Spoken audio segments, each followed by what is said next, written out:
దేవుని నామమునకు స్తోత్రములండి. ఈనాటి ధ్యానాంశము ప్రతిష్ఠించుట. 1 సమూయేలు గ్రంథం 1వ అధ్యాయం 28వ వచనము. కాబట్టి నేను ఆ బిడ్డను యెహోవాకు ప్రతిష్ఠించుచున్నాను, తాను బ్రతుకు దినములన్నింటను వాడు యెహోవాకు ప్రతిష్ఠితుడని చెప్పాను. అప్పుడు వాడు యెహోవాకు అక్కడనే మొక్కెను.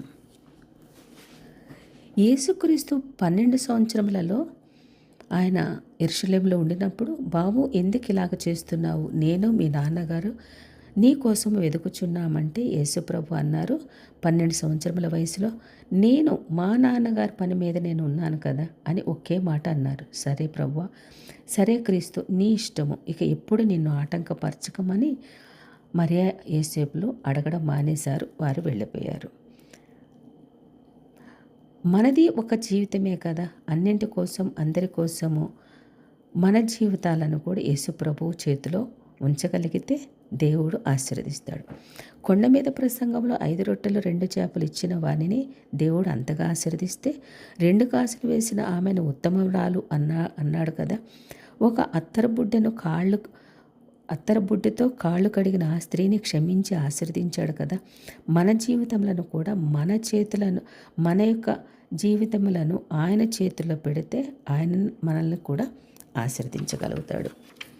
1 సమూయేలు గ్రంథం 1వ అధ్యాయం 28వ వచనం ప్రకారము, ఎన్ని రోజులు సమూయేలు తల్లి దేవునికి ప్రతిష్ఠితుడిగా చేస్తానందండి. ఇదిగో ఈ నా కుమారుడు దేవునికి ప్రతిష్ఠించుచున్నాను. బాలుడగు సమూయేలు బ్రతుకు దినములన్నింటను యెహోవాకు ప్రతిష్ఠితుడు. వీడు బ్రతుకు దినములన్నింటను యెహోవాకు ప్రతిష్ఠితుడు. బలిపీఠము మీద సమర్పణ మీద నీ కుమారుని పెట్టగలగాలి. అది కదా ఆశీర్వాదం అంటే. మన జీవిత కాలము దేవునికి అంకితం కావాలి. ప్రతిష్ట ఎన్ని రోజులు, బ్రతుకు దినములన్నింట మన జీవితములను దేవునికి సమర్పించగలగాలి. ఈ సమర్పణ, ఈ ప్రతిష్ట జీవితం అంతా ఉండాలి. ఒక ప్రతిష్టతలోనికి రావాలి. జీవితమును పరిశుద్ధపరిచి దేవునికి అంకితం ఇవ్వాలి. పరిశుద్ధపరచుట, మనమంతా పాపులమే కదండి. ఎలాగో పరిశుద్ధపరచగలుగుతాము? లూకాసు వార్త 7వ అధ్యాయం 47-50 వచనములలో ఈ మధ్యలో కన్నీళ్లతో మన పాపములను ఒప్పుకొని విడిచిపెడితే మనము పరిశుద్ధపరచబడతాం. 1 యోహాను పత్రిక 1వ అధ్యాయం 7వ వచనం ప్రకారము యేసుక్రీస్తు రక్తం క్రిందకి వస్తే మనము పరిశుద్ధపరచబడతాం. ఎఫెసీ పత్రిక 5వ అధ్యాయం 27 ప్రకారం దేవుని వాక్యము అనే నీళ్లతో స్నానం జరిగితే మనము పరిశుద్ధపరచబడతాం. యెషయా గ్రంథం 6వ అధ్యాయం 6వ వచనం ప్రకారం దేవుని అగ్ని చేత కాల్చబడితే మనము పరిశుద్ధపరచబడతాం. అపోస్తల కార్యముల గ్రంథం 22వ అధ్యాయం 16వ వచనం ప్రకారం నీటి బాప్తిసం పొందితే పరిశుద్ధపరచబడతాం.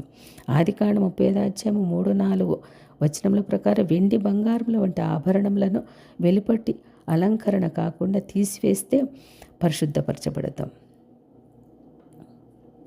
1 పేతురు పత్రిక 1వ అధ్యాయం 7వ వచనంలో ఇంతటి సమర్పణలో వైరాగ్యంతో బ్రతికితే వచ్చే కష్టములలో నష్టములలో నమ్మకంగా బ్రతికితే పరిశుద్ధపరచబడతాం.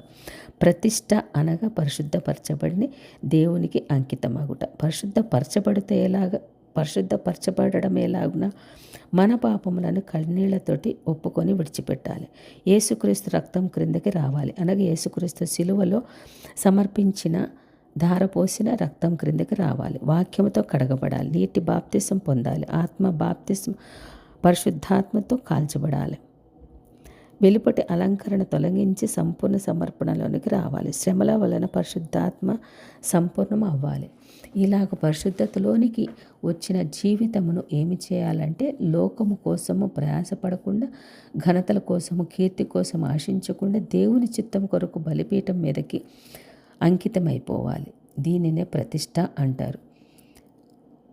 1 సమూయేలు గ్రంథము 1వ అధ్యాయం 28లో సమూయేలును ప్రతిష్ఠించినట్లుగా దేవునికి ప్రతిష్ఠించుకోగలిగితే మన జీవితములలో ఆశీర్వాదము వస్తుంది అని దేవుడు చెప్తున్నాడు. ఇటువంటి ఆశీర్వాదం మన బిడ్డలకు అందరికీ రావాలంటే, మన బిడ్డలను మనము కూడా దేవునికి ప్రతిష్ఠితులుగా ఉండగలిగితే, దేవుని సమర్పించుకోగలిగితే, దేవుని బలిపీఠం దగ్గరికి రాగలిగితే దేవుడు మన కుటుంబములను, మన సంఘములను, మన బంధుమిత్రులందరినీ కూడా ఆశీర్వదించునుగాక. ఆమేన్.